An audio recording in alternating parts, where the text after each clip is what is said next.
Yeah, it's my understanding that the idea is he has like the ideals and like the ideals of Jonathan, but he has the ruthlessness of Dio. But it just doesn't come off in the translation that we've got, so I don't know. But everyone who's not Giorno is fantastic. In my opinion, it's the best supporting cast. Every single one of them has a great personality and they're all hilarious. Yeah, you see that arguments all the time online where people are like, you know, Giorno's just kind of boring. They're like, this might have been so much better if Bruno was the main character. Bruno was the main character. Hey, I taste the wire. I mean, you know, let's get another show of hands. Who thinks Arc 5 was actually really good? Okay, I want to point out, I don't even see the hands from the person cosplaying as Giorno or Naranjo. But they're not raising their hands. And that tells you something. All right. And then raise the hands for people who did not like Part 5. Well, and then everyone else is never. I think saying not like it is kind of a loaded question. Because like we said, JoJo's at its worst is better than most. Yeah. But Part 5, like I said, the supporting cast is fantastic. I think it's the only part where they have a stand user who does not fight. They have. Yeah. Well, I mean, technically, you can say Soft Machine on the boat was a fight with him, but he doesn't. He's not punching anybody. His stand just kind of turns back time in a specific area, so it's kind of cool. Stand though. What's that?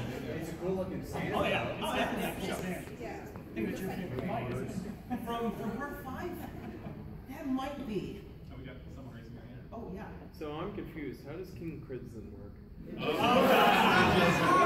Have you seen the episode of Futurama? That's exactly what I told him. For anyone who, I don't know, whatever. Yeah, look it up online. You'll find essays upon King Crimson. I should have had that video. There's a video online of like I want to say like a Russian scientist, and he's talking about some sort of like metaphysics thing about how it does not exist, but it exists, and we don't make any sense. And people just took a rip of that and just put it up on like a little short clip and says, "This guy explains King Crimson." It's crazy. I should have had that, but I didn't. But great stands too. Aside from the supporting cast, they all have cool stands, and a lot of the stands they fight are really. I think this is when Araki kind of hit his stride with the bad guys and the good guys having just fantastic stands with really, like King Crimson, really odd abilities. It's again, I think the only part where one of the main characters just leaves. Just halfway through the adventure, I'm out, pieces out. Yeah. And you don't get to learn too much about him. They talk about how Fugo is an angry dude who's got a broken stand.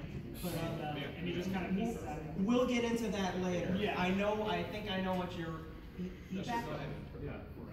was just lazy, powerful, so Rocky just rolled. Oh yeah, I'm pretty sure he didn't know what to do, how to not be able to just make this guy take over because he was so broken. He had a BS stand power.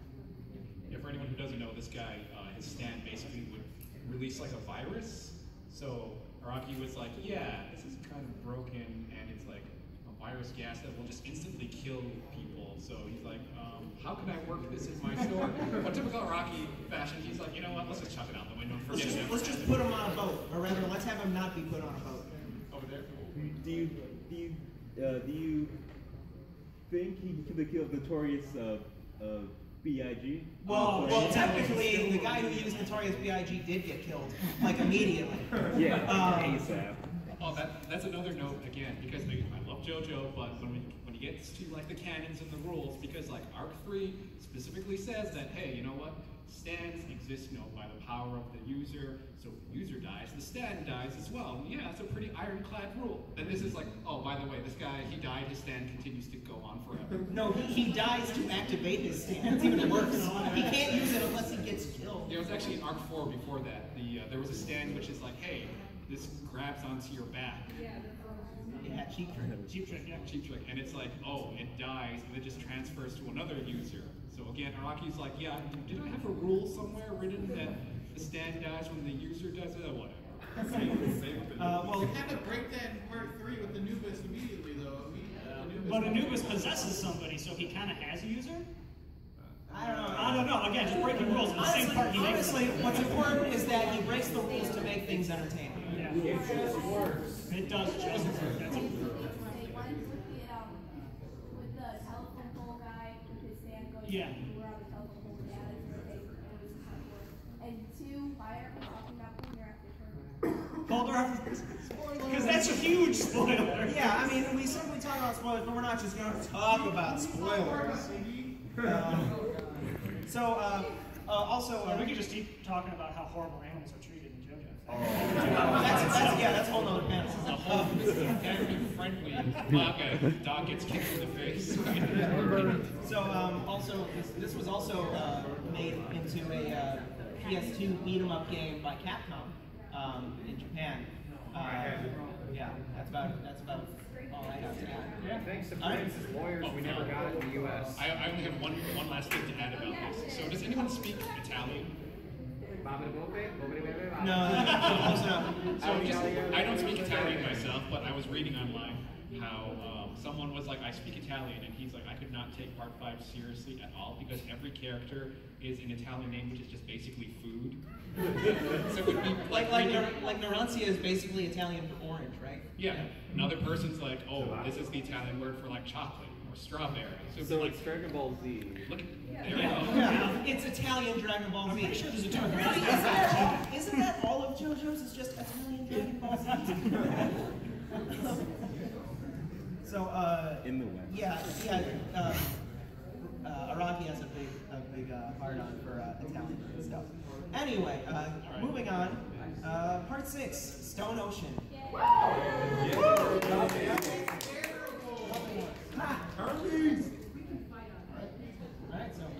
So, Stone Ocean, going back to what we were talking about earlier, that Araki is definitely a big fan of like the American music and films. I definitely say that probably he was like, hey, I've been watching some prison films, like, I don't know, Shawshank Redemption or like Prison Break. He's like, yeah, let's do a whole arc about that.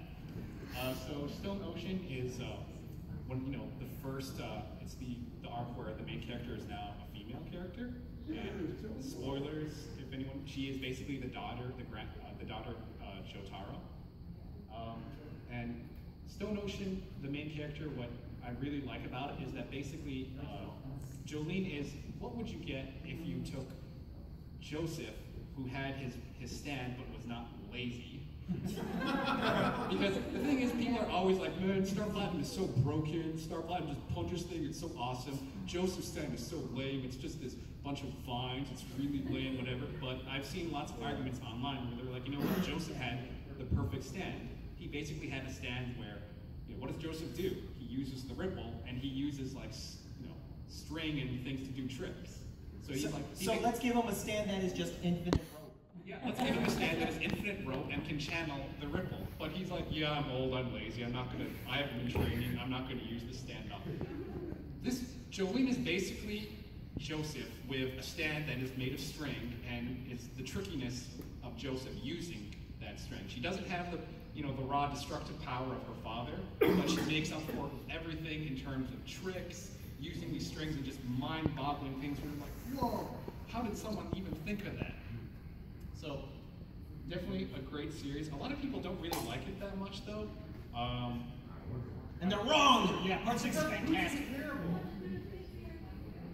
I heard something about the patriarchy, and an interesting tidbit, if I remember correctly, that unfortunately Part 6 is one of the least popular arcs in Japan, and I believe one of the main reasons was they're like, we don't like strong female main characters.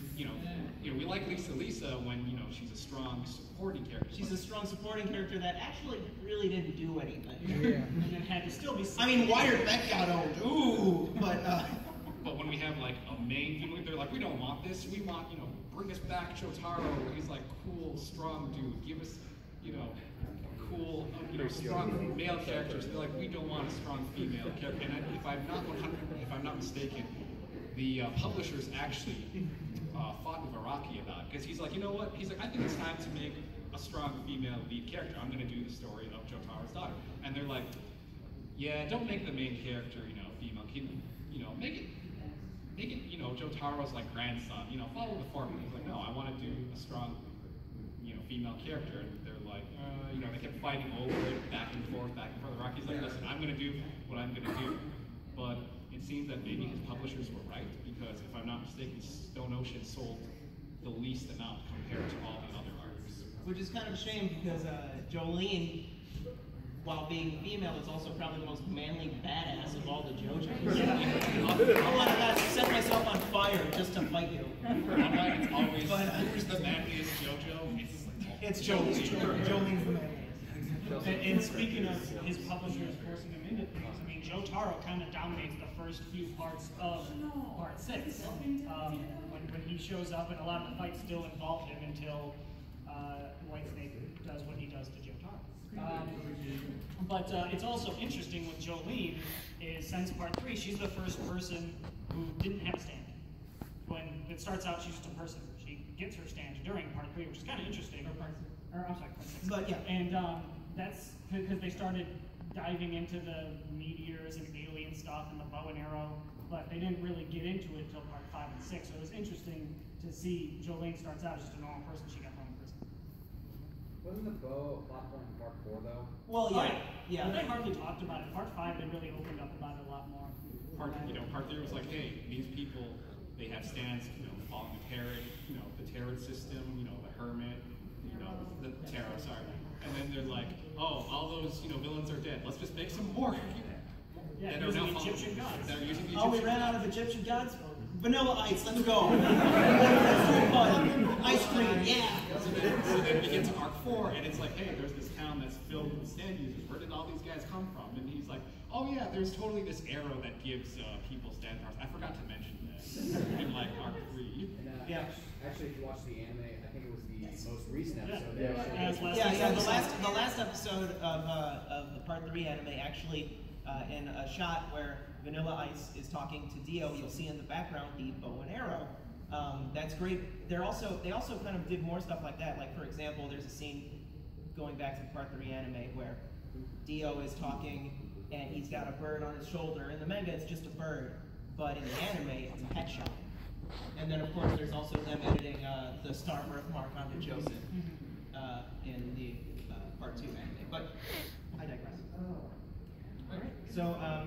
So it's also the last part of the main JoJo's timeline. Spoilers, but this is Arc 6. Everyone dies. Yeah. So then we move on to Part 7. Johnny Joe.